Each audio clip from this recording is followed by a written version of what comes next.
Billionaire traded his wife for a model. She showed up at his wedding holding their twins. The champagne flute shattered against marble floor, and 300 pairs of eyes turned toward the grand entrance of the Conservatory of Flowers. I stood there, a twin carrier in each arm, watching my ex-husband freeze mid-kiss with his supermodel bride. Maverick's voice cut through the silence, sharp with panic. "Devin, what are you doing here?" I smiled, that calm smile I'd practiced for weeks. "You invited me, Maverick, remember? And I thought it was only right that Sutton and Crosby finally meet their father." His face went white. "Sutton and Crosby? Who are Sutton and Crosby?" I stepped forward, the soft cooing of 18-month-old twins filling the space between us. "Your children, Maverick. The ones you didn't know existed.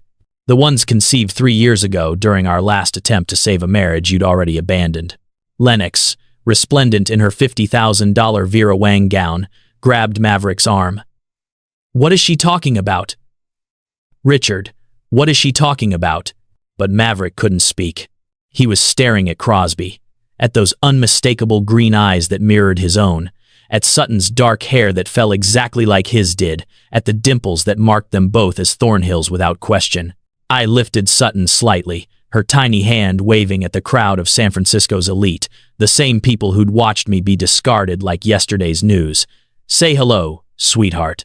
And that is how I walked back into Maverick Thornhill's life. Not as the wife he'd called boring, not as the woman he'd replaced with someone younger and shinier, but as the mother of his children. The woman who'd built an empire while he was busy playing house with Instagram filters and empty promises. If you've ever been told you weren't enough, if you've ever been traded in for a newer model, if you've ever wondered whether you could survive your worst nightmare and come out stronger, stay with me. Because this story, my story, is about to show you that the worst thing that ever happened to you might just be the making of you. And if this resonates with you even a little bit, hit that like button and subscribe to Cedar Drama, because the journey we're about to take together will remind you that you're stronger than anything life throws at you. Now, let me take you back to where it all began. Back to the day I discovered that the life I thought I was living was nothing but a beautiful lie. 3 years earlier. Pacific Heights in San Francisco is where dreams look like reality, and reality costs $8 million minimum. Our home, Maverick's home, sat perched on a hill with views of the Golden Gate Bridge that belonged on postcards. I used to stand at the floor-to-ceiling windows every morning with my coffee, thinking I was the luckiest woman alive. That morning, the morning everything shattered, started like any other. Maverick had already left for his office at Thornhill Innovations by the time I woke up. His side of the California King was cold, which meant he'd probably left around 5:30. Again. The ambitious tech billionaire routine that I'd found charming during our courtship had become lonely in year 7 of our marriage. I was Devin Hartwell once, a name that meant something in the San Francisco art world. I'd been associate curator at the DeYoung Museum, on track to become the youngest head curator in the institution's history. I had a career. I had colleagues who respected my eye for emerging artists. I had a future that belonged to me.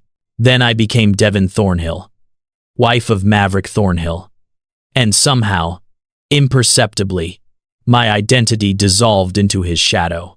It wasn't dramatic. That's what people don't understand about losing yourself. It happens in tiny increments. A gallery opening you skip because Maverick has a business dinner. A curatorial opportunity you turn down because it requires travel and Maverick needs you to host his investors. A promotion you don't pursue because your husband's career is taking off and someone needs to manage the household. 8 years later, I barely recognized the woman in the mirror. 31 years old, with a closet full of expensive clothes I wore to events where people introduced me as Maverick's wife, never asking what I did, because what I did was be married to someone important. That morning, I'd planned to visit the SFM MoMA to see their new contemporary installation. A small rebellion, reclaiming a piece of who I used to be. I was gathering my bag when I noticed Maverick's iPad on the kitchen counter. He'd grabbed his phone but left the tablet, which was unusual. Maverick was surgically attached to his devices. I wouldn't have looked. I want to be clear about that. I trusted my husband, trusted him completely, but the screen lit up with a notification, and I glanced down reflexively. The message preview was from someone named Lennox. The words were brief but devastating. Last night was incredible. I can't stop thinking about you. When can I see you again? My hands went numb. The iPad nearly slipped from my grip. Last night. Maverick had told me he was having dinner with potential investors from Singapore. He'd come home after midnight, kissed my forehead while I pretended to be asleep, and showered before getting into bed. I unlocked the iPad. I knew his passcode. We had no secrets. Or so I'd believed. The messages between Maverick and Lennox went back 4 months. 4 months of good morning texts and late-night confessions. 4 months of photos. Her photos. This stunning blonde with cheekbones that could cut glass and a smile that had probably launched 1,000 Instagram sponsorships. 4 months of my husband building an entire relationship while I planned our dinner parties and managed our social calendar. The nausea hit me so hard I had to sit down on the kitchen floor, cold marble against my legs, scrolling through evidence of my own irrelevance. The messages were casual, intimate, devastating. Maverick had written, "Being with you makes me feel like I'm 25 again. Like anything is possible." Lennox had responded, "You deserve someone who sees how incredible you are, not someone who's comfortable." That word appeared again 3 messages later, this time from Maverick. "Devin is comfortable, safe. But I'm not the same person I was when we got married. I've outgrown this life." I read that sentence 7 times. I've outgrown this life. Not we've grown apart. Not I'm confused.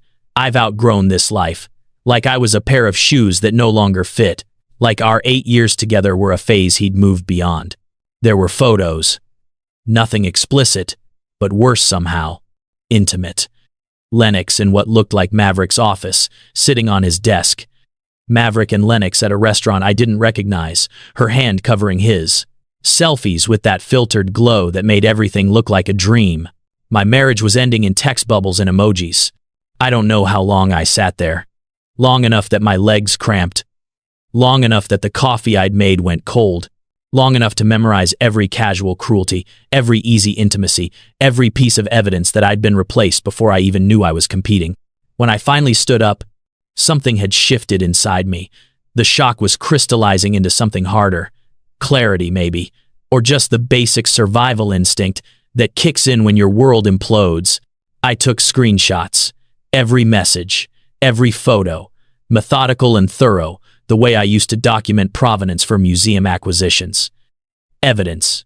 Because I knew Maverick. I knew how he operated. He was a strategist. He would have already thought 3 moves ahead. Then I called him. He answered on the second ring, his voice carrying that distracted tone he used when he was in the middle of something more important. "Hey, Dev. What's up? Come home." "What?" "I'm in back-to-back meetings until 4. Come home now, Maverick. We need to talk." The silence on the other end lasted maybe 3 seconds. But in those 3 seconds, I could practically hear him calculating, assessing, realizing. "Okay." He said it quietly. "Okay. I'll be there in 20 minutes. He made it in 15. I'd spent those 15 minutes getting dressed. Not in comfortable loungewear, but in one of my elegant dresses, the cream-colored one that made me look expensive and untouchable. I'd done my makeup, fixed my hair. I don't know why that felt important, but it did. If my marriage was ending, I wasn't going to face it looking like someone who could be discarded. Maverick came through the door looking exactly like what he was. A man caught. His jaw was tight, his eyes wary. He set his keys on the entry table with too much care, buying time. "Devin." I held up his iPad. "You left this." He closed his eyes. The resignation in his face told me everything. He'd been expecting this confrontation, maybe even wanted it. This was the easy way out for him. Getting caught meant he didn't have to be the one to pull the trigger. "I can explain." I laughed. It came out sharp and bitter. "Explain what, Maverick?" "Explain 4 months of messages with Lennox? Explain how you've been living a double life while I've been here planning dinner parties and being your perfect accessory?" He had the decency to flinch. "It's not what you think. Really." I scrolled to a message and read aloud. "Being with you makes me feel like I'm 25 again. Like anything is possible." What am I supposed to think that means? Maverick ran his hands through his hair. that gesture he always made when he was stressed. When did you become so cynical? The question was so absurd I almost laughed again. When did I become cynical? Maybe when I discovered my husband has been cheating on me. Maybe that's when he walked past me into the living room, putting distance between us. I followed. I wasn't letting him control this conversation through geography. You want honesty. His voice had shifted into something harder. Fine. Yes, I've been seeing Lennox. Yes, it's been going on for 4 months. And yes, I have feelings for her. Each admission was a physical blow. Even though I'd read the messages, hearing him say it out loud was different. Final. Why? He turned to face me. Because she sees me. Because when I'm with her, I feel like the person I'm becoming, not the person I used to be. Because she's exciting and spontaneous and she doesn't make me feel guilty for working late or traveling or wanting more from life. I stared at him. And I make you feel guilty? You make me feel obligated. There's a difference. The cruelty of it took my breath away. Obligated. 8 years of marriage reduced to an obligation he resented. So what now? My voice was steadier than I felt. You want a divorce? Maverick looked almost relieved that I'd said it first. I think that would be best for both of us. Both of us. As if I had any say in this decision. As if this was a mutual conclusion we'd reached together. How long have you been planning this? I asked. He had the grace to look uncomfortable. I've been talking to lawyers for about 6 weeks. 6 weeks. While I'd been planning our anniversary trip to Napa. While I'd been researching fertility specialists because we'd been talking about starting a family. While I'd been living in a marriage he'd already ended in his mind. You'll be taken care of financially. Maverick's voice had shifted into business mode. My lawyers have drafted a settlement that's more than generous. The house is in my name, but I'll buy you a condo anywhere you want. You'll get a lump sum plus monthly support for 3 years.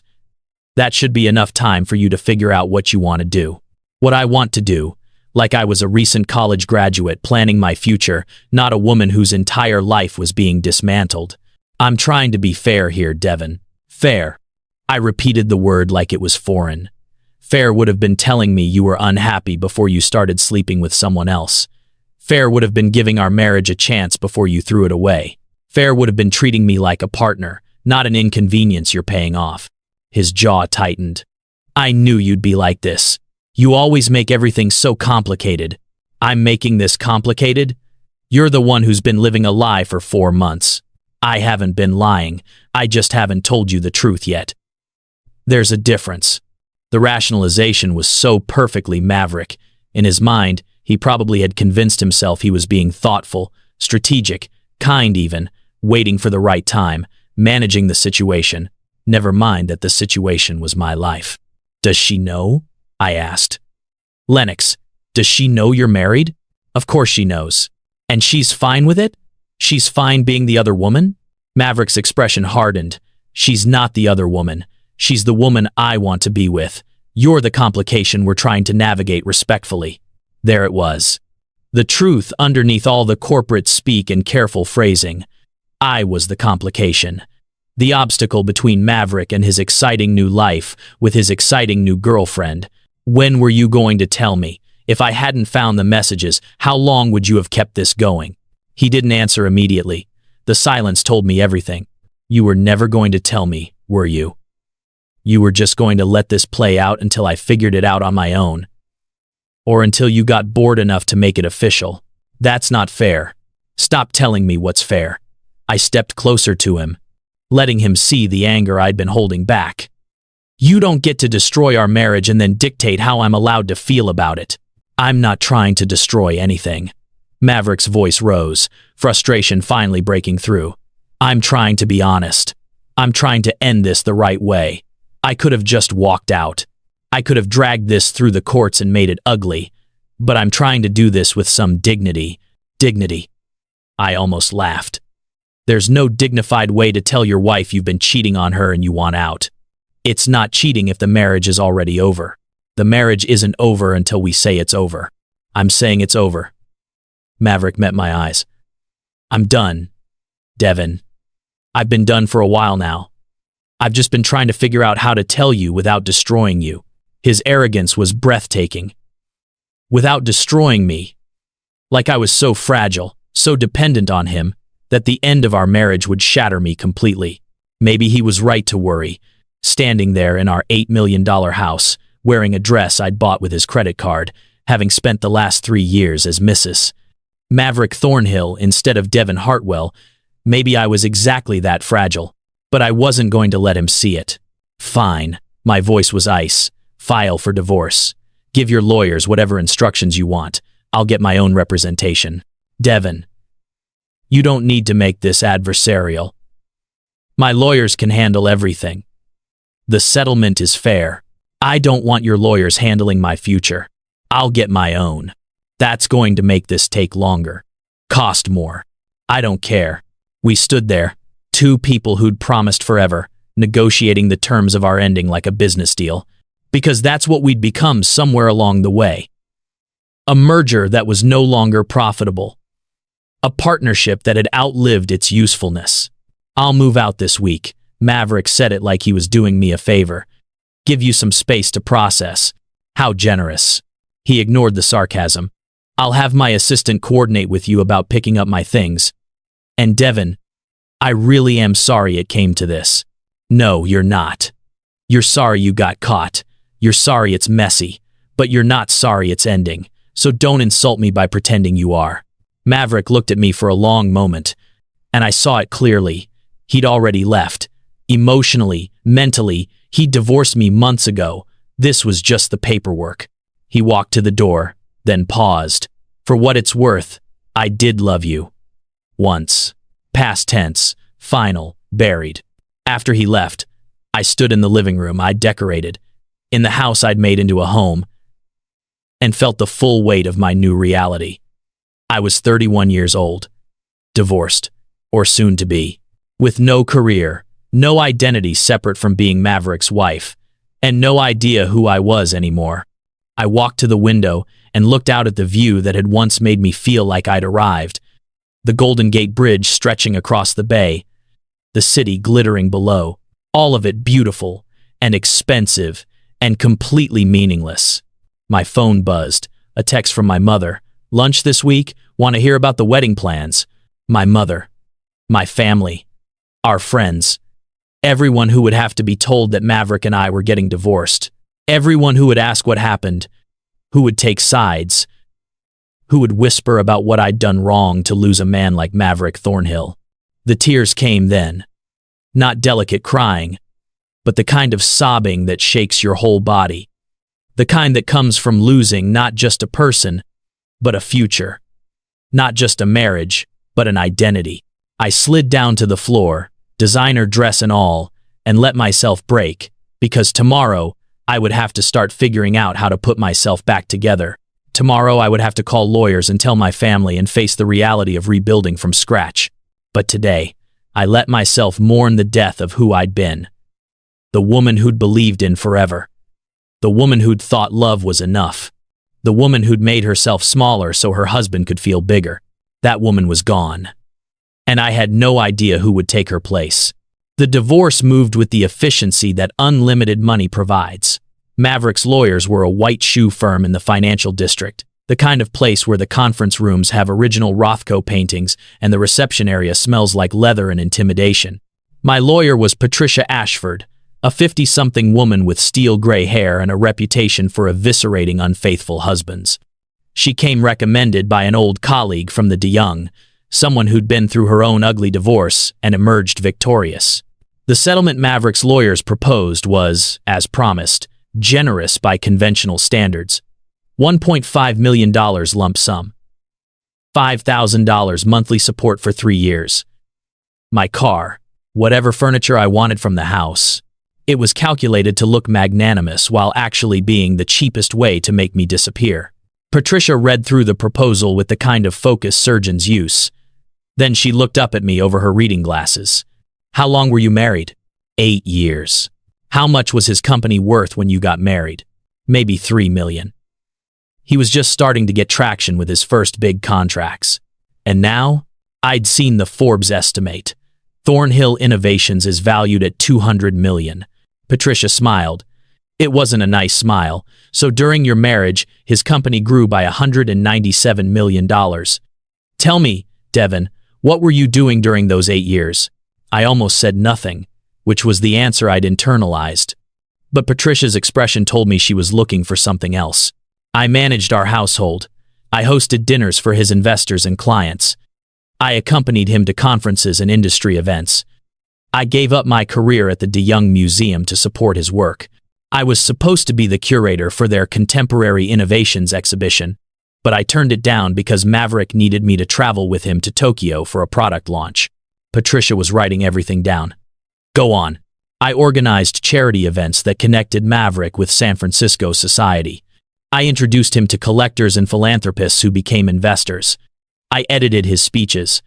I managed our social media presence. I made our home into the kind of space where important people wanted to spend time. So you were his operations manager, public relations director, social coordinator, and strategic advisor. Unpaid. I'd never thought about it that way, but she was right. I'd been working full-time for Maverick's success. I just hadn't been getting paid. This settlement, Patricia tapped the papers, is insulting. They're trying to buy you out cheaply before you realize what you actually contributed to building his empire. What do you think I should ask for? Patricia leaned back in her chair. In California, we have community property laws. Everything acquired during the marriage is split 50-50 unless there's a prenup. Did you sign a prenup? No. Maverick had mentioned it before the wedding, but then he'd said it felt unromantic and dropped the subject. I'd been too in love to push the issue. Then you're entitled to half of everything acquired during your marriage. Half the value of his company growth, half his investment portfolios, half his real estate holdings. We're not talking about $1.5 million, Devin. We're talking about somewhere north of $20 million. The number was so absurd I couldn't process it. $20 million? At minimum. And that's being conservative. If we can demonstrate that your unpaid labor and strategic contributions directly impacted his company's success, which I believe we can, we might argue for even more. I thought about Maverick's face when his lawyers told him I was rejecting his settlement. The shock, the anger, the realization that I wasn't going to disappear quietly. Good. Let him be shocked. Do it, I told Patricia. Fight for every dollar. The legal battle stretched across 4 months. 4 months of depositions and financial disclosures and increasingly hostile negotiations. Maverick's lawyers painted me as a gold digger trying to capitalize on his hard work. My lawyers painted me as the woman behind the man, the hidden architect of his success. The truth was somewhere in the middle. But this wasn't about truth. It was about value. And for 8 years, I'd let Maverick determine my value. Now it was my turn. We settled for $12 million. Not the 20 Patricia had hoped for, but more than enough to rebuild my life on my own terms. The money was wired to my new account on a Wednesday afternoon in July, and I stared at the balance on my phone screen for a full minute, unable to believe it was real. $12 million. Financial independence. The freedom to figure out who Devin Hartwell could become. But before I could start rebuilding, I had to face the social aftermath. The whispers, the taking of sides, the careful recalibration of friendships based on who was more important, me or Maverick. The friend group we'd built during our marriage evaporated almost instantly. Couples we'd spent weekends with suddenly stopped returning my calls. Invitations to dinner parties dried up. People I'd considered close friends sent brief, apologetic texts about how they didn't want to get involved in drama, which was code for, "We're staying friends with Maverick because he's richer and more useful." Only 2 people from our old life reached out genuinely. Camden Shaw, Maverick's college roommate and current CFO at Thornhill Innovations, called me 3 days after the settlement finalized. "Devin, I just want you to know that what Maverick did was shitty." And I told him so. I was surprised Camden was calling at all. "Thank you for saying that. For what it's worth, he's not happy. He thought the thing with Lennox was going to be this great romance, but it turns out she's kind of exhausting. She wants to be at every event, photographed constantly, and she's pushing him to propose. He's realizing that maybe he made a mistake." Good. The word came out harder than I intended. I hope he's miserable. Camden was quiet for a moment. Yeah, I think he is. But that doesn't fix what he did to you. No, it doesn't. The other person who reached out was Simone Chen, a photographer I'd worked with on several museum exhibitions. She took me to lunch at a quiet bistro in the Mission, ordered a bottle of wine, and let me cry into my pasta. You know what you need? Simone said after I'd exhausted my tears. You need to remember who you were before Maverick. You were brilliant, Devin. You had an eye for art that people respected. You were going places. That was a lifetime ago. It was 3 years ago. That's nothing. Simone leaned forward. The De Young is opening a new wing next spring. They're looking for someone to curate the inaugural exhibition. You should apply. I can't go back there. Everyone knows about the divorce. It would be humiliating. Why? You didn't do anything wrong. Maverick cheated. Maverick blew up your marriage. You're the one who survived it. That's not humiliation. That's resilience. I let her words sink in. The idea of returning to the art world, of reclaiming the career I'd abandoned, felt both terrifying and exhilarating. I'll think about it, I said. Don't think too long. The application deadline is next month. I spent the next 2 weeks in a fog, moving through my days in the condo I'd bought in Lower Pacific Heights. It was beautiful, modern, and utterly mine. No memories of Maverick, no ghosts of our marriage. Just clean lines and empty rooms waiting to be filled with whatever life I chose to build. But I couldn't seem to build anything. I woke up late, watched too much television, ordered takeout and ate it standing at the kitchen counter. The money in my bank account should have felt liberating. Instead, it felt like a consolation prize for a game I'd never wanted to play. I was adrift, untethered, free in a way that felt more like drowning. Then, on a Thursday morning in late August, I woke up nauseous. At first, I blamed it on the Thai food I'd ordered the night before. But when the nausea continued through Friday and into Saturday, a different possibility occurred to me. I bought 3 pregnancy tests from 3 different pharmacies, paranoid about accuracy. I took all 3 in my bathroom, lined them up on the counter, and watched as each one displayed the same result. Pregnant. I sat on the bathroom floor, staring at those 3 positive tests, and tried to make sense of it. Maverick and I had tried to get pregnant for the last 2 years of our marriage. We'd seen fertility specialists, tried timed intercourse, considered IVF. Nothing had worked. The doctors had said there was no clear reason. Sometimes it just doesn't happen. Except now it had happened. I was pregnant with Maverick's child.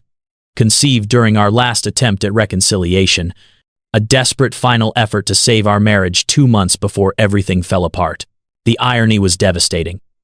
For 2 years, I'd wanted nothing more than to have Maverick's baby. Now, when I was finally pregnant, Maverick was gone, building a new life with Lennox, probably already regretting his marriage to me. Definitely not interested in co-parenting with his ex-wife. I made an appointment with Dr. Rachel Winters, an OB/GYN in my new neighborhood. The office was calm and professional, with soft lighting and abstract art on the walls. Dr. Winters was in her 40s, with kind eyes and an efficient manner. "Congratulations," she said after confirming the pregnancy. "Based on your last menstrual period, you're about 8 weeks along. Everything looks good." 8 weeks. I'd been pregnant for 2 months without knowing. Pregnant through the final divorce proceedings. Pregnant when I signed the papers that ended my marriage. Pregnant while Maverick moved on with his new life. "Is the father involved?" Dr. Winters asked gently. "No." The word came out more firmly than I felt. "He's not part of my life anymore. Do you have support? Family? Friends? I have enough." Dr. Winters made a note in my chart. "I'd like to schedule you for an ultrasound next week. Standard procedure for first-time mothers. We'll check on the baby's development and give you a more accurate due date." The ultrasound appointment was on a Tuesday afternoon. I went alone, which felt both brave and terrifying. The technician, a cheerful woman named Angela, applied gel to my stomach and moved the wand across my belly. "Let's see what we've got here." Angela's eyes were on the screen, her expression focused. Then she paused, smiled. "Well, that's interesting." "What?" She turned the screen toward me. "See these 2 distinct sacs? 2 heartbeats? I stared at the screen, trying to make sense of the grainy black and white image. You're having twins. The world tilted. Twins. Not 1 baby, but 2. Double the responsibility. Double the fear. Double the joy. I wasn't sure I was ready to feel. Are they okay? My voice came out whisper thin. They look perfect. Both measuring right on track for about 9 weeks. Congratulations, Mom. I left the clinic with ultrasound photos clutched in my hand. 2 tiny forms, barely more than smudges on the screen, but already changing everything. I sat in my car in the parking lot and stared at those images until they blurred. Maverick's children, growing inside me while he built a life that didn't include me. I could tell him. I should tell him. These were his children too, and he had a right to know. But then I thought about the messages I'd read on his iPad, about how I made him feel obligated, about how I was comfortable and boring and everything he'd outgrown. I thought about Lennox, young and beautiful and uncomplicated by the messy reality of pregnancy and parenthood. Maverick had chosen his future, and it didn't include me. Why would it include children he never knew existed? I made a decision in that parking lot. A decision that would define everything that came next. I wasn't going to tell Maverick about the twins. I was going to disappear, start over somewhere new, raise these children on my own, without the complication of co-parenting with a man who'd made it clear I was a burden. These babies deserve better than a father who might resent them, better than being pawns in whatever post-divorce drama Maverick and I would inevitably create. Better than wondering whether their father had stayed because he wanted to or because he had to. I would give them everything. My love, my time, my absolute devotion. They would never feel like obligations, never feel like they'd forced someone into a life he didn't want. The decision felt simultaneously selfish and selfless. I was keeping these children from their father, but I was also protecting them from rejection, from the possibility that Maverick might look at them the same way he'd looked at me in the end, like complications, like anchors holding him back from the life he really wanted. I wiped my eyes, started the car, and drove away from my old life one final time. Devon Thornhill was done. Devon Hartwell was about to become someone entirely new, a mother. Portland, Oregon, is 473 miles north of San Francisco. Far enough to feel like a new life. Close enough to drive if I needed to. The city was green and rainy and full of people who'd moved there to reinvent themselves. I would fit right in. I bought a house in the Alberta Arts District. Nothing like the Pacific Heights mansion. This was a modest craftsman bungalow with a front porch and a backyard big enough for children to play. It cost me $400,000, leaving me with more than enough to live on while I figured out my next move. The pregnancy was hard. Carrying twins meant every symptom was amplified. Morning sickness lasted all day. Exhaustion was bone deep. My body changed so rapidly I barely recognized myself in the mirror. But there was also something beautiful about it. For the first time in years, maybe ever, my body belonged entirely to me. Not to Maverick's desires or society's expectations. Just to me and the 2 lives I was growing. I spent those months in a strange kind of isolation. I'd left behind everyone who knew me as Devon Thornhill. I hadn't yet built connections as Devon Hartwell. I was in between identities, in between lives, waiting to see who I would become. The babies were born on February 15th, 6 years ago. 37 weeks, which was considered full term for twins. Labor was long and difficult, 22 hours that blurred together into a marathon of pain and determination. But when they finally arrived, when the doctor placed 2 tiny bundles on my chest, everything else disappeared. Sutton came first, screaming her displeasure at the world with impressive volume. 5 pounds 3 ounces, dark hair already thick on her head. Eyes that would turn green, the nurse told me, just like her daddy's. Crosby followed 3 minutes later, quieter but no less determined. 5 pounds 6 ounces, the same dark hair, the same patrician features that marked him unmistakably as Maverick's son. I looked at them, my son and daughter, and felt a love so overwhelming it was almost frightening. This was what I'd been searching for during all those years with Maverick. This sense of purpose, this absolute certainty that I was exactly where I was supposed to be. You're mine.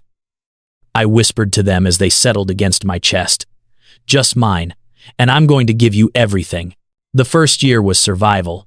I learned to function on 2 hours of sleep, learned to feed 2 babies simultaneously, learned to decipher different cries and navigate the grocery store with a double stroller. I hired a part-time nanny, a sweet woman named Gloria, who'd raised 4 children of her own and treated Sutton and Crosby like bonus grandchildren.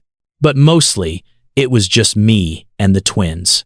Building routines, creating our own little world, learning how to be a mother without any blueprint except my own instincts. I didn't date, didn't socialize much. My life revolved entirely around Sutton and Crosby. Some people might have called it unhealthy. I called it necessary. These babies needed stability, security. They needed to know that I would always, always be there. When they were 18 months old, I finally felt ready to reclaim another piece of myself. The piece that had once been a curator, an art expert, someone with knowledge and skills beyond changing diapers and singing lullabies. I started small. A blog about emerging artists, Instagram posts highlighting lesser-known works in museum collections, art history content that made the inaccessible accessible. I called it Heartwell Curations, and I approached it the same way I'd approached motherhood, with complete devotion and no expectation of immediate success. But success came anyway, faster than I'd anticipated. Within 6 months, I had 10,000 followers. Within a year, 50,000. People responded to my voice, my eye, my ability to make art feel personal rather than pretentious. Galleries started reaching out. Could I consult on their exhibitions? Could I write catalog essays? Could I help them identify emerging artists worth investing in? I said yes to everything I could manage while still being present for Sutton and Crosby. Gloria increased her hours. I learned to work during nap times and after bedtime.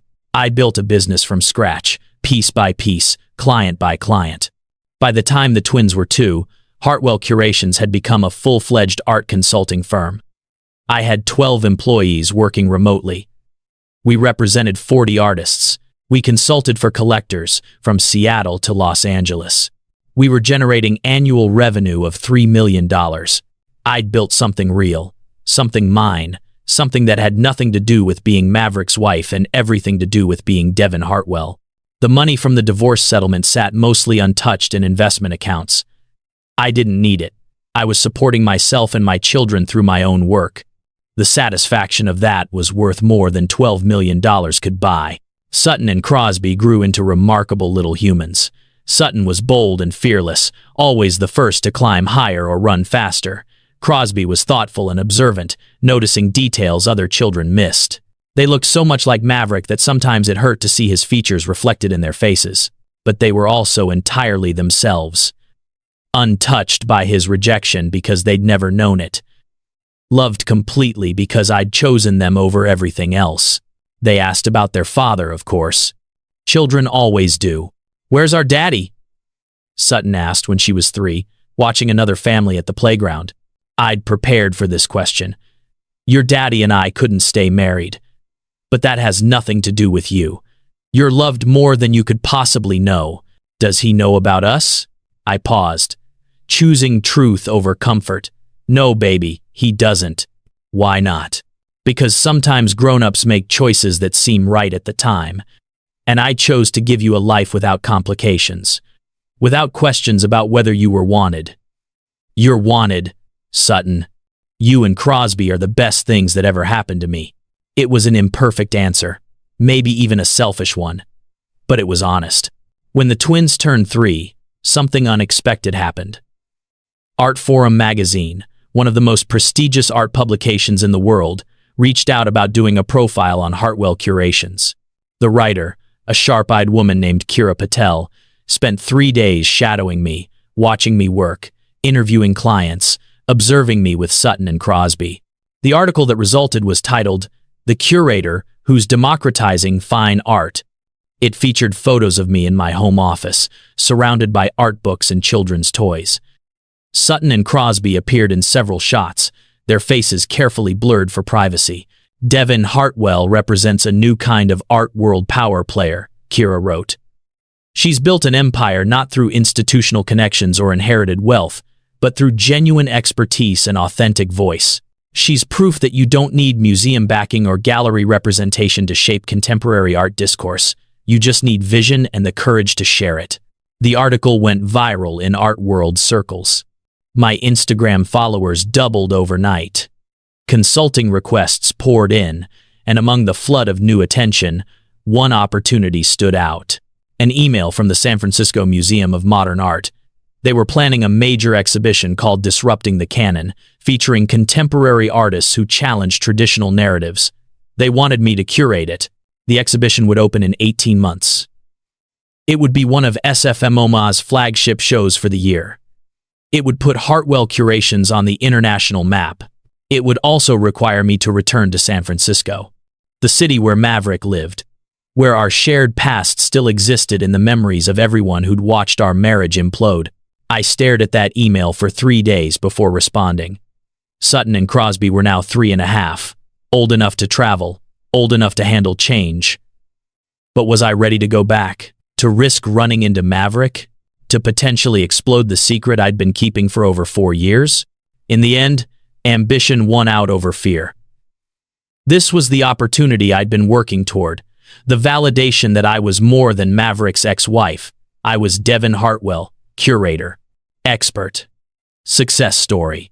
I accepted SFMOMA's offer. The planning process took months, meetings via Zoom, artist selections, exhibition design, catalog essays. I threw myself into the work with the same intensity I brought to everything else. Meanwhile, I kept tabs on Maverick's life through the occasional Google search I couldn't resist. Thornhill Innovations was thriving. Maverick had been featured in Fortune magazine's 40 Under 40 list, and he was engaged to Lennox Vale. The engagement had been announced 6 months ago, complete with the requisite Instagram post. Lennox, wearing a diamond the size of a marble, both of them on a yacht in the Mediterranean, #blessed and #forever.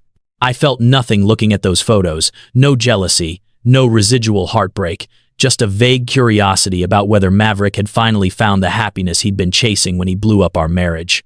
The SFMOMA exhibition was scheduled to open in March. I planned to be in San Francisco for the full installation period, about 3 weeks. I rented a furnished apartment in the Mission, arranged for Gloria to travel with us to help with Sutton and Crosby, prepared myself mentally for the possibility of running into people from my old life. What I didn't prepare for was the wedding invitation. It arrived at my Portland house in early November, forwarded from my old San Francisco address by some persistent mail service that had tracked me across states. Cream-colored envelope, formal calligraphy, expensive paper stock.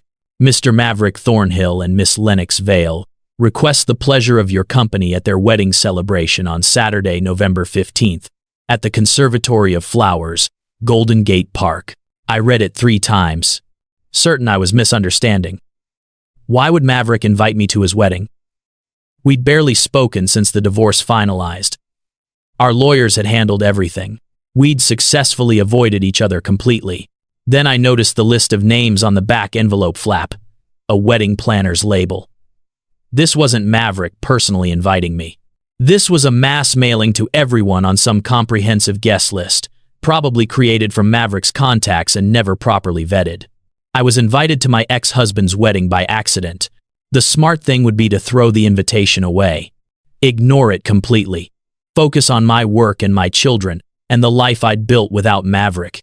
But something else was stirring in me, something that felt like opportunity.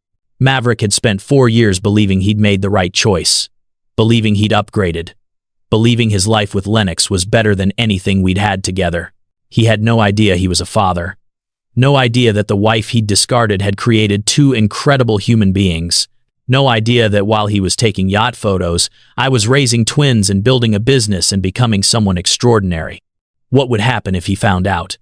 Not through lawyers or carefully managed disclosure, but through direct, undeniable confrontation.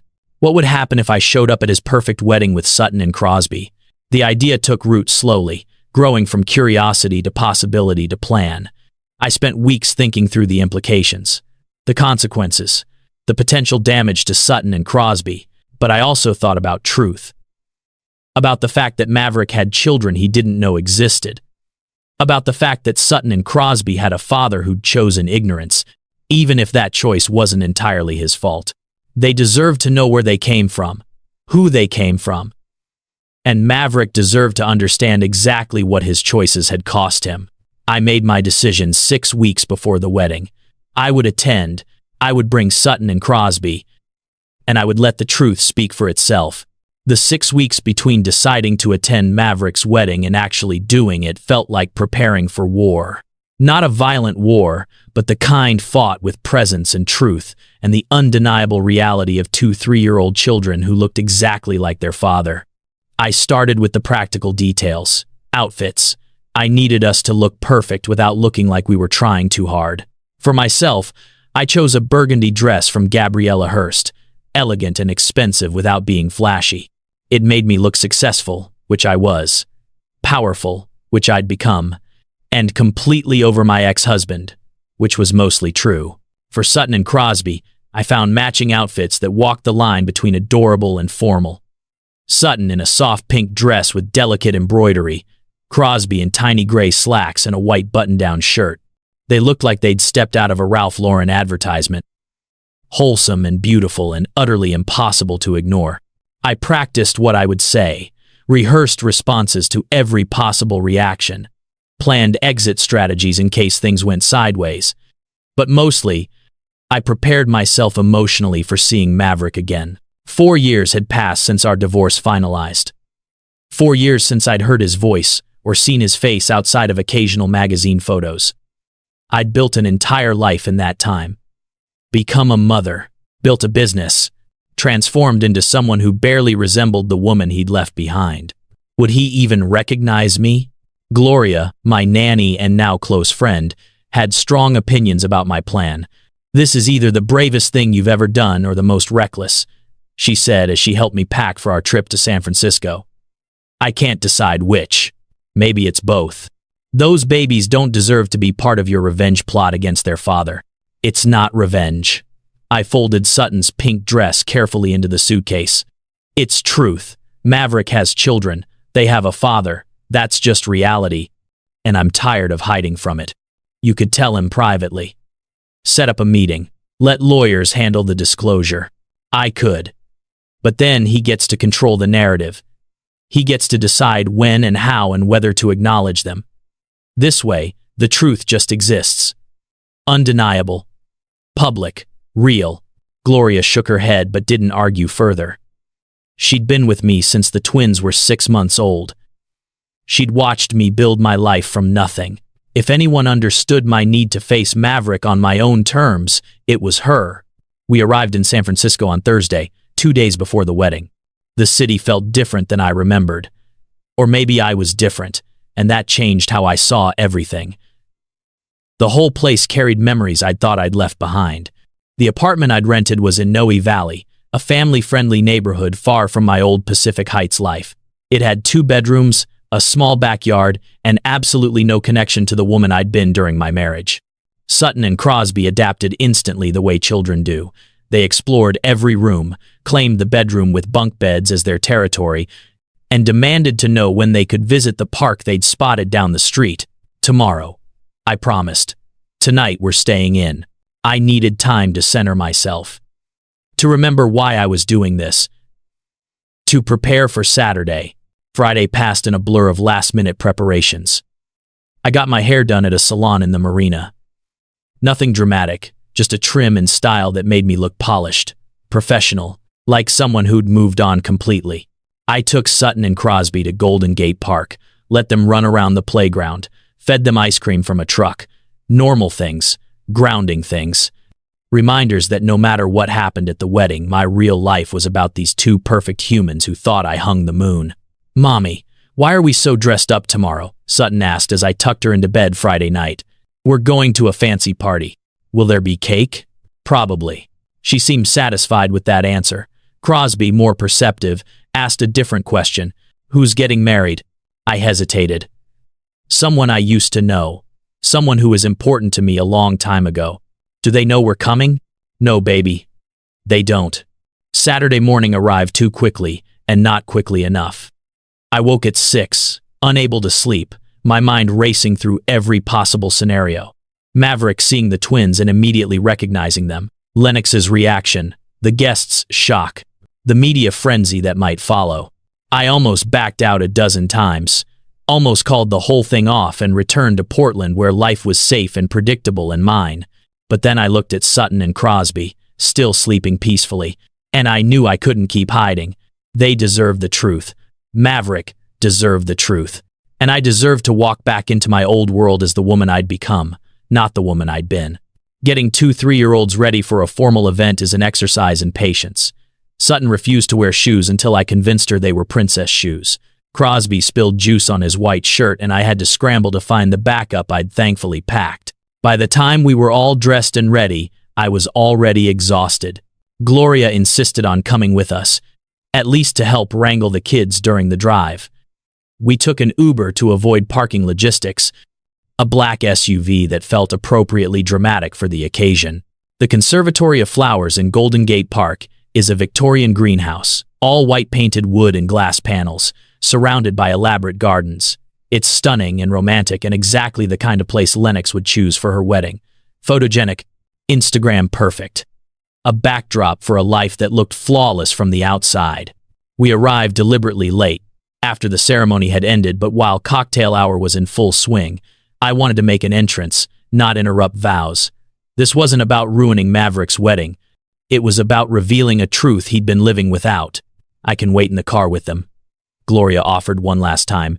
You can go in alone, and if you decide it's too much, we'll just leave. No. I took a deep breath.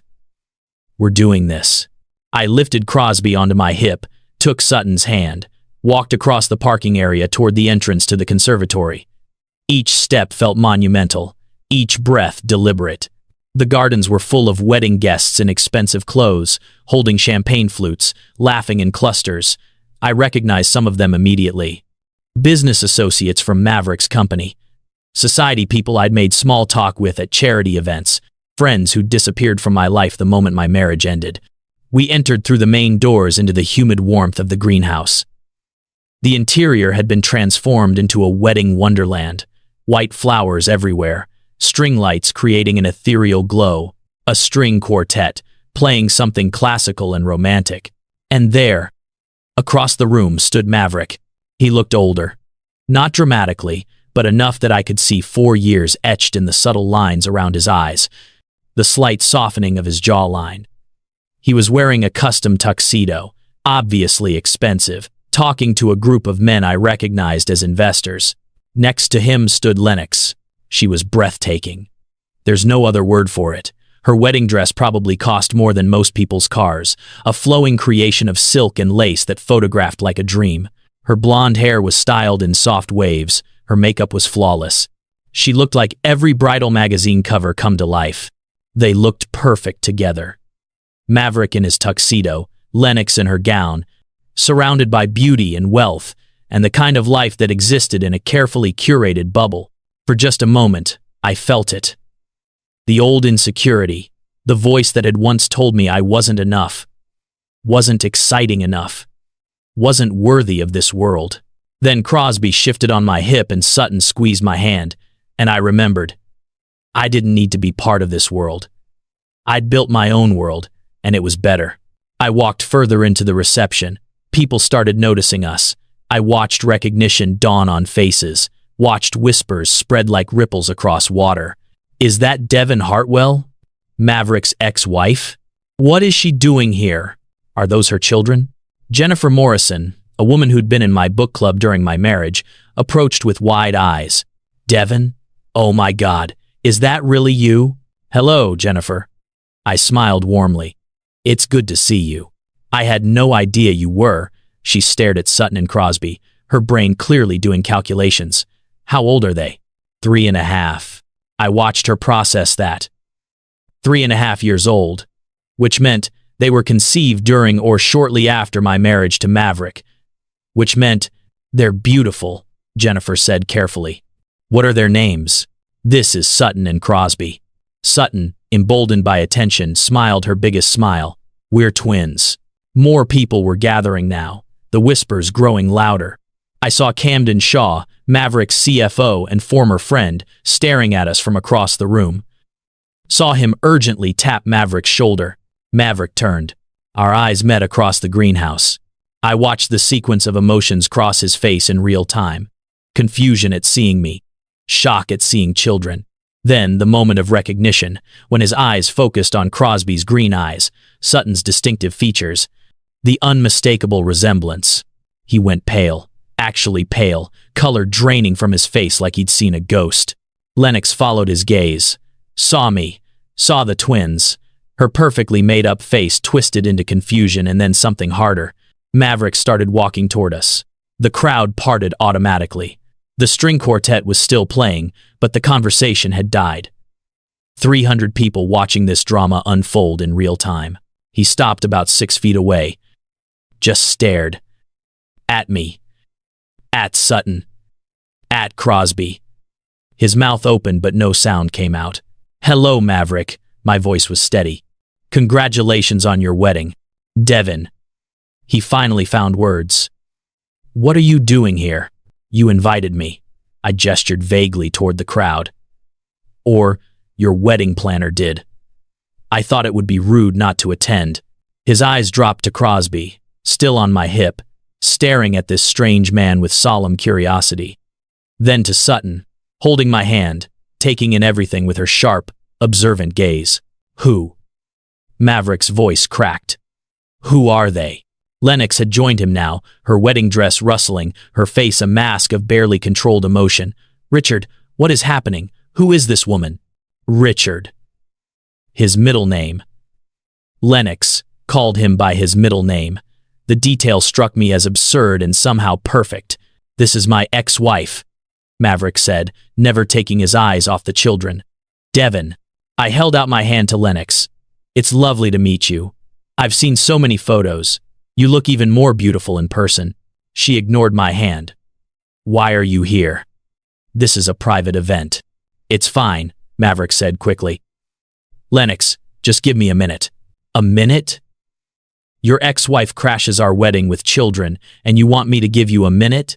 They're not random children." Maverick's voice was barely above a whisper. "Lennox, look at them." Lennox looked. Really looked. I watched understanding dawn on her face. "No." She said it firmly, like denial could change reality. "No. That's impossible." Sutton, never one to stay quiet long, chose that moment to speak up. "Are you getting married? You look like a princess." Lennox stared down at her. "How old are you?" "I'm 3.5, and that's my brother Crosby. We're twins." Maverick made a sound somewhere between a laugh and a sob. 3.5. I decided to end the suspense. "Yes, Maverick. They're yours. Conceived about 4 years ago during our last attempt at reconciliation. Born February 15th, Sutton Elizabeth and Crosby James, your daughter and your son." The greenhouse had gone completely silent. Even the string quartet had stopped playing, 300 people holding their collective breath. "You were pregnant." Maverick's voice shook. "When we got divorced, you were pregnant. About 6 weeks along. I didn't know yet." Lennox's voice rose sharply. "You didn't know? You expect us to believe you were pregnant and didn't know." I addressed her directly. "I expect you to believe whatever you want. But the facts are simple. I discovered I was pregnant 2 months after our divorce finalized. I was living in Portland by then. I made the choice not to tell Maverick because he'd made it very clear that I was an obligation he wanted to escape." "That's not fair," Maverick said. "You can't make that decision unilaterally. They're my children too." "Are they?" I kept my voice level. "What makes someone a father, Maverick? Biology, or actually being present? Because biologically, yes, you contributed DNA, but you've missed every single day of their lives. Every milestone, every challenge, every moment. So tell me, what exactly makes you their father?" Crosby, getting heavy on my hip, squirmed. I set him down. He immediately walked toward Maverick with that fearless curiosity 3-year-olds have. "Why does everyone look so sad? It's supposed to be a happy day." Maverick knelt down, bringing himself to Crosby's eye level. His hands were shaking. "Hey buddy, what's your name?" "Crosby, James Hartwell. I'm 3.5 and I can count to 100. Want to hear?" "Maybe later." Maverick's voice broke. Crosby, do you know who I am? No. Are you the one getting married? I am. Or I was. Maverick looked up at me. His eyes were wet. Devin, how could you keep this from me? How could you call me an obligation and throw away 8 years for someone you barely knew? How could you make me feel so worthless that I couldn't imagine you wanting children with me? How could you build this whole new life without once wondering what happened to me? I did wonder. I tried to find you after the divorce, but you disappeared. I moved on, built a life, raised our children, became someone who didn't need your approval or your presence. Lennox's voice cut through our conversation like ice. I can't believe this. I can't believe you're doing this on our wedding day. This is manipulation. This is revenge. I turned to her. This isn't revenge. Revenge would be telling every tabloid in the city. Revenge would be showing up during the ceremony instead of the reception. Revenge would be making a scene. I'm simply here, existing, with my children who happen to be Maverick's children too. If that feels like revenge to you, maybe you should ask yourself why the truth feels so threatening. Sutton, protective of me in the way she'd always been, moved closer and wrapped her arms around my leg. Mommy, can we go home now? Everyone is staring. I picked her up. You're right, sweetheart. We can go. Wait. Maverick stood, panic in his voice. Devin, wait. You can't just leave. We need to talk about this. We really don't. I've raised them for 3.5 years without you. I'll continue raising them. You have a wedding to finish. A new wife to reassure. A life that doesn't include us. They're my children. Maverick's voice was desperate now. I have rights. You have DNA. Rights are earned through presence and care and actually being there when it matters. You've earned nothing. This isn't fair to them. They deserve to know their father. And they will. When they're old enough to ask questions and understand complicated answers. When they can make their own choices about what kind of relationship they want with you, if any. But right now, they're 3 years old, and they're happy and secure and loved. I'm not disrupting that just because you suddenly discovered you're a father. I didn't know. Maverick was crying now, openly, in front of 300 guests at his own wedding reception. How was I supposed to be there when I didn't know they existed? Camden Shaw stepped forward, placing a hand on Maverick's shoulder. Maverick, maybe we should take this somewhere private. No, Lennox's voice was hard. No, we're not taking this anywhere. This woman crashed our wedding, dropped a bomb, and now she gets to just leave? I don't think so. If those children are really Mavericks, we want a paternity test. Of course you do. I shifted Sutton to my other hip. That's fine. Have your lawyers contact mine. We'll arrange testing and establish everything legally. But Lennox, let me be very clear. Even if Maverick is legally their father, he's not their dad. That title is reserved for people who show up. Who's their dad then? Maverick asked, jealousy and pain mixing in his voice. Right now, they have me. That's enough. I turned to leave, but Maverick grabbed my arm. Not hard, not threatening, just desperate. Please, Devin, please don't take them away again. I just found out I have children. Give me a chance to know them. I looked down at his hand on my arm, then back up at his face. The man I'd loved for 8 years. The man who'd broken my heart. The biological father of my children. Let go of me, Maverick. He released my arm immediately. If you want to be part of their lives, you'll do it the right way. Through lawyers. Through supervised visits. Through earning their trust and proving you're reliable. You don't get to walk into their lives just because biology says they're half yours. You get to earn the privilege of knowing them if you can show me you're capable of putting their needs above your own desires. I can do that. I will do that. We'll see. I walked toward the exit. Gloria appearing from where she'd been waiting near the door to help wrangle the twins. Behind me, I could hear the explosion of conversation, everyone talking at once, Lennox's voice rising in anger. Maverick's friends surrounding him, the wedding imploding in real time. I didn't look back. In the Uber back to our rental, Sutton asked the question I'd been dreading. Mommy, was that man our daddy? I took a breath. Yes, sweetheart. That was your biological father. His name is Maverick. Why doesn't he live with us? Because sometimes grown-ups can't stay together. But that has nothing to do with you. You're perfect and loved, and that will never change. She seemed to accept this.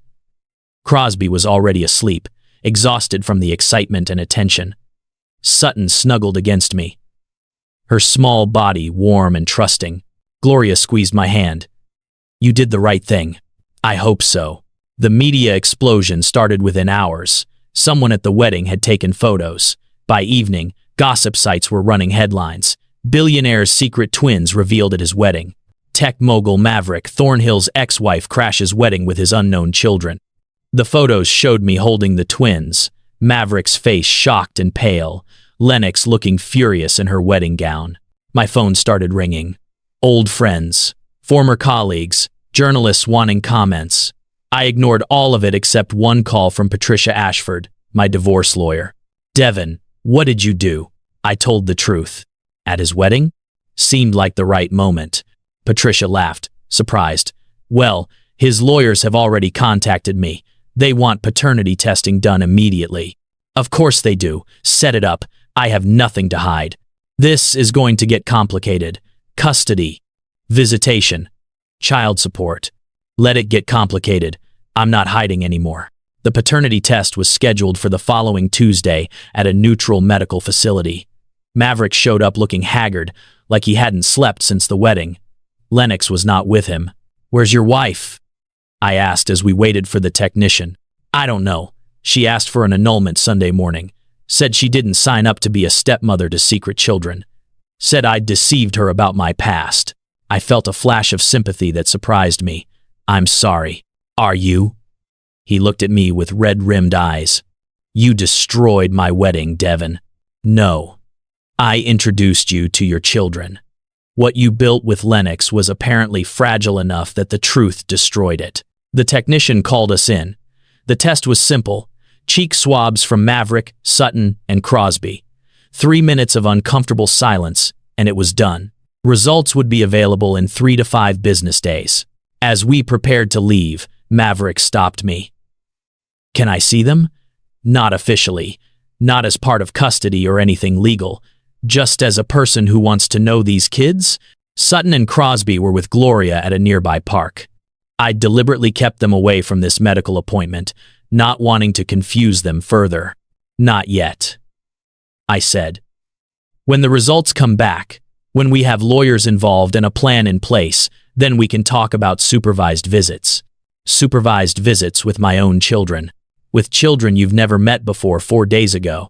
Yes, supervised. His jaw clenched. You're punishing me. I'm protecting them.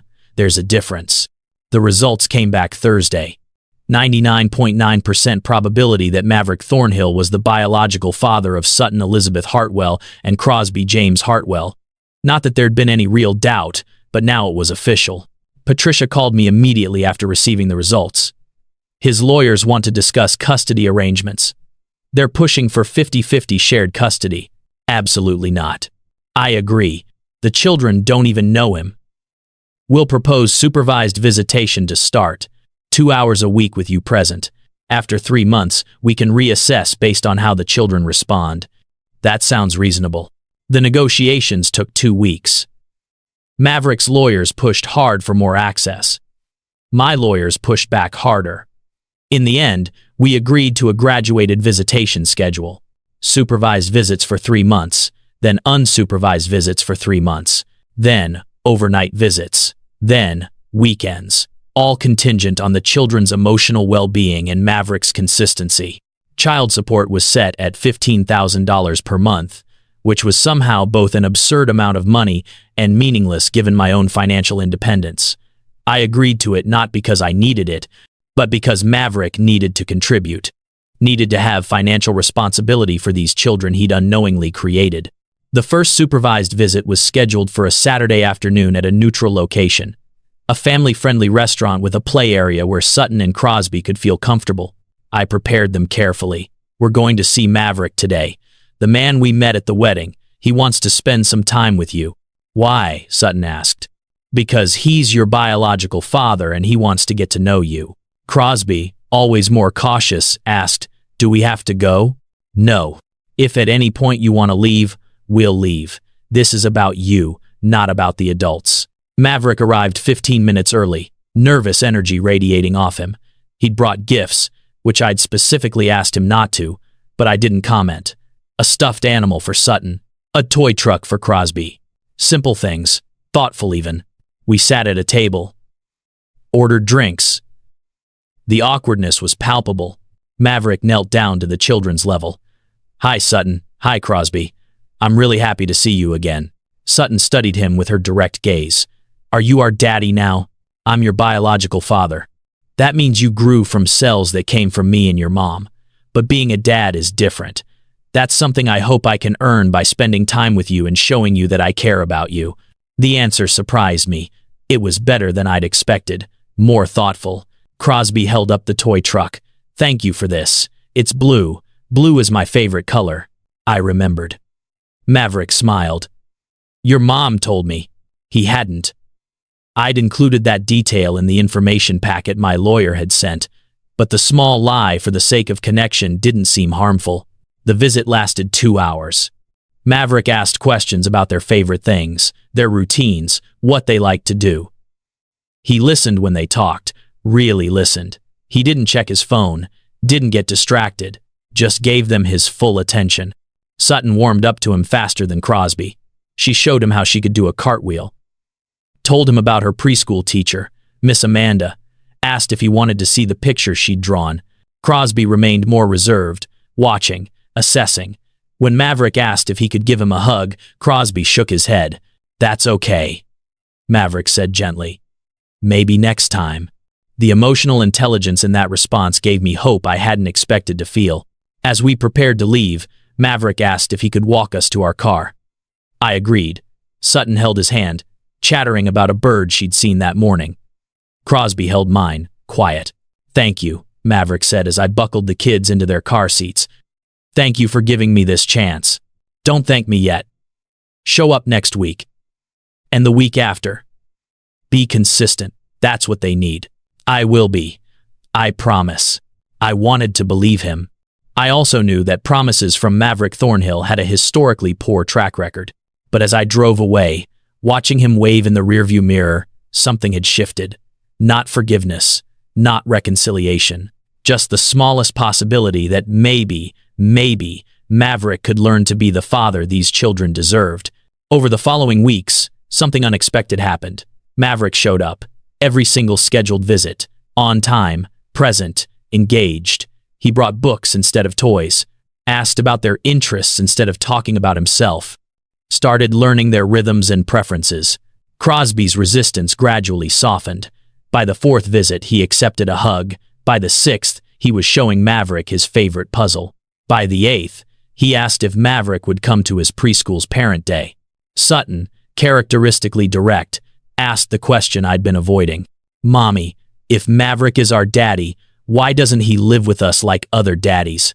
We sat on her bed, her small face serious in the nightlight's glow. Because Maverick and I couldn't stay married. We tried, but sometimes grown-ups can't make a marriage work. But he wants to know us now? He does. He didn't know you existed before, which was complicated. But now he knows, and he wants to be part of your life. Do I have to love him? The question broke my heart. No, baby. You don't have to feel anything you don't feel.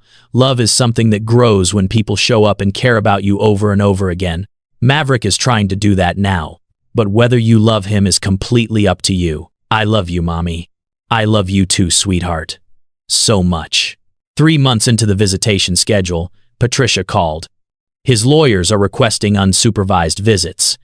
They've documented consistent attendance and the children's positive responses. I think we should agree. Part of me wanted to refuse. Wanted to maintain control. Wanted to protect Sutton and Crosby from any possibility of disappointment. But they were thriving. Crosby talked about Maverick at preschool. Sutton asked when their next visit was. They were building a relationship that, while complicated, seemed healthy. Okay, I agreed. 2 hours unsupervised, public locations until we're all comfortable. The first, unsupervised visit. I was a wreck. I'd sent my children off with a man who'd abandoned me, who'd called me an obligation, who'd proven himself unreliable in every way that mattered. But he brought them back on time. Both kids happy and full of stories about the aquarium they'd visited. Maverick looking exhausted in the best way, like he'd spent 2 hours genuinely engaging with 3-year-olds. They were perfect, he said. Devin, they're the most amazing kids. I know. I'm sorry. The words came out raw. I'm sorry I wasn't there from the beginning. I'm sorry I destroyed our marriage. I'm sorry for all of it. I looked at this man I'd once loved completely. This man who'd shattered me. This man who was trying, imperfectly, to be a father to children he'd only recently learned existed. I'm not interested in apologies for me, Maverick. What you did to our marriage, that's history. But if you hurt those kids, if you promise them you'll be there and then disappear when it gets hard or inconvenient, I will make sure you never see them again. Do you understand? I understand. And I won't. They deserve better than I gave you. It was the most honest thing he'd ever said to me. By the time Sutton and Crosby turned 4, our arrangement had evolved into something functional. Maverick had them every other weekend, Wednesday evenings for dinner. He attended their preschool events. He was learning to be present. He was also alone. The annulment with Lennox had gone through. He'd thrown himself into work for a while, then seemed to realize that the empire he'd built felt hollow without people to share it with. One evening, when he dropped the kids off, he lingered at the door. Can I ask you something? Sure. Do you think you'll ever forgive me? I considered the question honestly. I don't think forgiveness works the way people expect it to. I'm not holding on to anger anymore.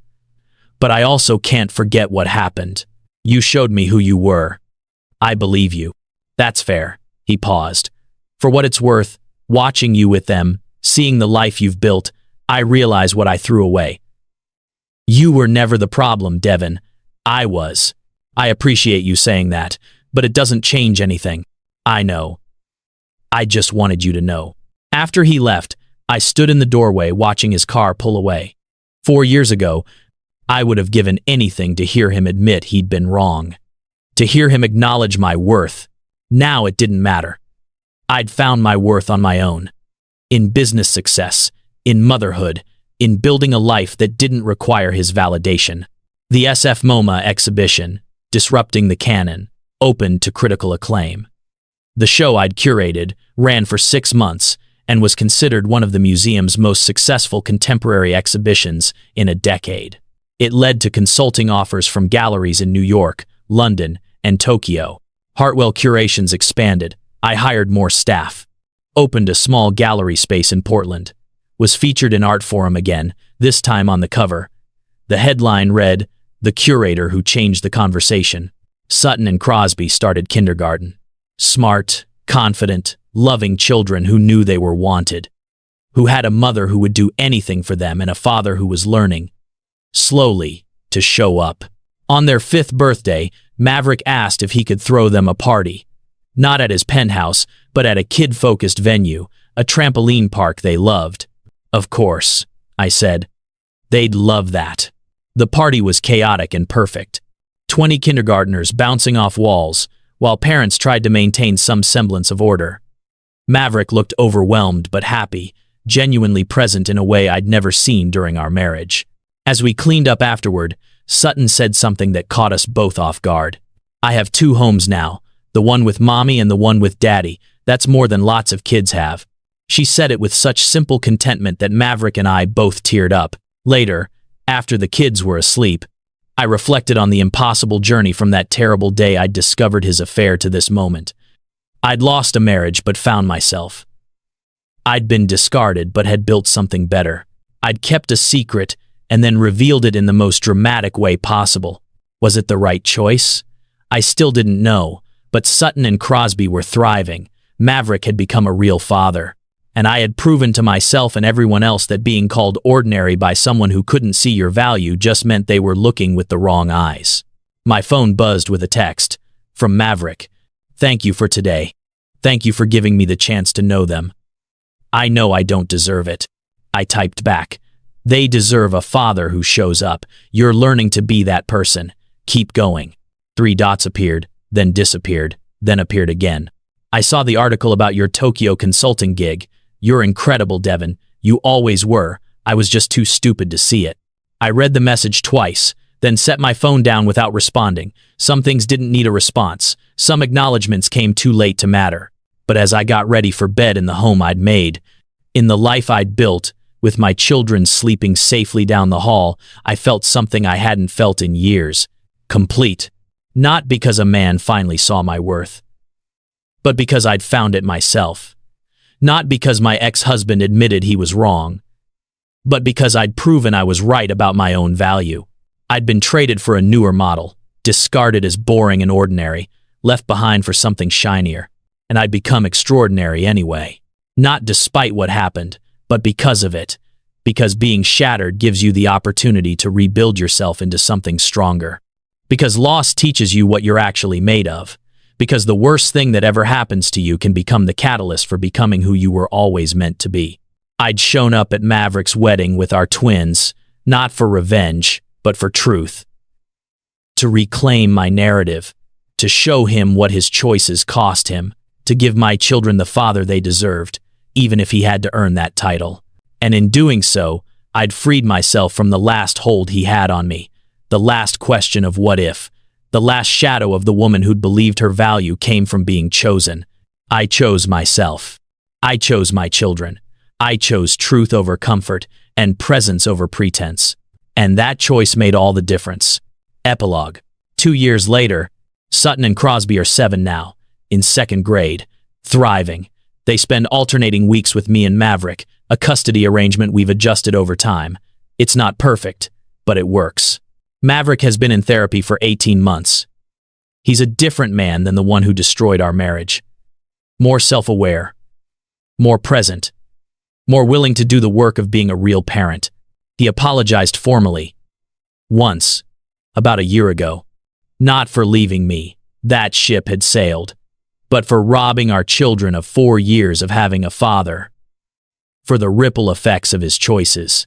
I accepted his apology not because it changed anything, but because carrying resentment was exhausting. Hartwell Curations now operates in 7 cities. I employ 43 people. Last year's revenue was $18 million. I was invited to speak at the Venice Biennale. I also started dating. Carefully. Slowly. A history professor named Adrian who makes me laugh and treats Sutton and Crosby with genuine affection. We're taking it slow. I'm in no rush. Maverick never remarried. He dates occasionally, but nothing serious. He told me once that discovering he was a father had shifted his priorities completely. That building a relationship with Sutton and Crosby was the most important thing in his life. I believe him. Last month, the twins asked if Maverick and I would ever get back together. Children of divorce hold on to that hope. I explained gently that some things are too broken to fix, but that broken things can become something new and maybe even better, that they get the best of both of us, and that's more than enough. Sutton accepted this. Crosby looked sad for a moment, then asked if we could all have dinner together sometime. We do that now. Once a month. Co-parenting dinners where we all sit together and share a meal. It's awkward sometimes, but it's also healing in ways I didn't expect. I learned that you can survive being traded in, being told you're not enough, being discarded for a shinier option. You can survive it and thrive anyway. Build something better, become someone stronger. The woman Maverick left was ordinary, not because she actually was, but because she believed she was. The woman I became is extraordinary, not because I'm perfect, but because I learned my value doesn't depend on anyone else's ability to see it. I showed up at my ex-husband's wedding holding our twins. I disrupted his perfect day with undeniable truth. I reclaimed my story, and I would do it all again. Because some truths deserve to be spoken, some moments demand courage, some stories need to be told. This was mine, and I'm no longer afraid of it. I'm proud of it, proud of the journey, proud of the woman I've become, proud of the children I'm raising, proud of choosing truth over comfort, every single time. That's the real lesson. Not that showing up at your ex's wedding is the right move for everyone, but that knowing your worth, telling your truth, and refusing to hide from your own story is always, always the right choice. I'm Devin Hartwell, mother, curator, business owner, survivor, and I am more than enough. If this story touched your heart, if it reminded you of your own strength, if it showed you that being discarded doesn't define you but how you rebuild does, I need you to take action right now. Like this video. Let the algorithm know that stories of resilience matter. That women rebuilding their lives deserve to be heard. Subscribe to Cedar Drama. We bring you stories every single week that remind you of your own power, your own worth, your own ability to survive anything life throws at you. Comment below and tell me your truth. Have you ever been underestimated and then proven everyone wrong? Have you ever been told you weren't enough and then became extraordinary anyway? Your story matters. Share it. Someone watching needs to hear it. Share this video with someone who needs to remember their strength.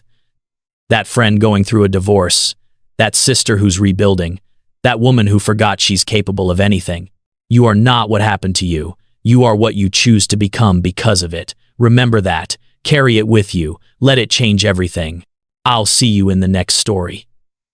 Until then, stay strong, stay true, and never, ever let anyone convince you that you're ordinary.